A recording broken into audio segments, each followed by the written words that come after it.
కుండముఖం.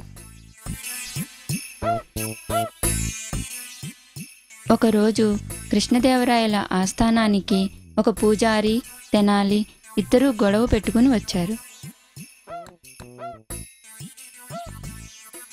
పూజారి తెనాలి గురించి చెబుతూ ఏడుస్తున్నాడు.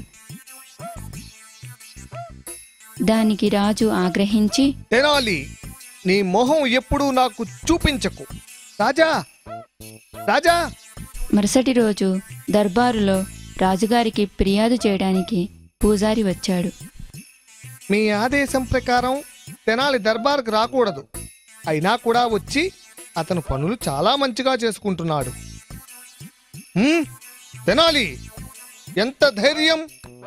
నా ఆదేశాన్ని ఉల్లంఘించావా? అవును మహారాజా, అతనికి చాలా ధైర్యం ఉంది. మీ ఆదేశాన్ని ఉల్లంఘించాడు, అందుకు 100 కొరడా దెబ్బలు శిక్షగా విధించండి. మహారాజా, మీ ఆదేశాన్ని నేను ఉల్లంఘించలేదు. నా మొహం ఎప్పుడూ చూపించకూడదు అన్నారు. ఇప్పుడు నా మొహం కనిపిస్తోందా? ఒకవేళ కనిపించినట్లయితే నాకు పగిలిపోయిన కుండ అమ్మాడు. దానివల్ల అయితే నాకు 100 కొరడా దెబ్బలు శిక్ష విధించండి. నేను ఎంత మూర్ఖుణ్ణి!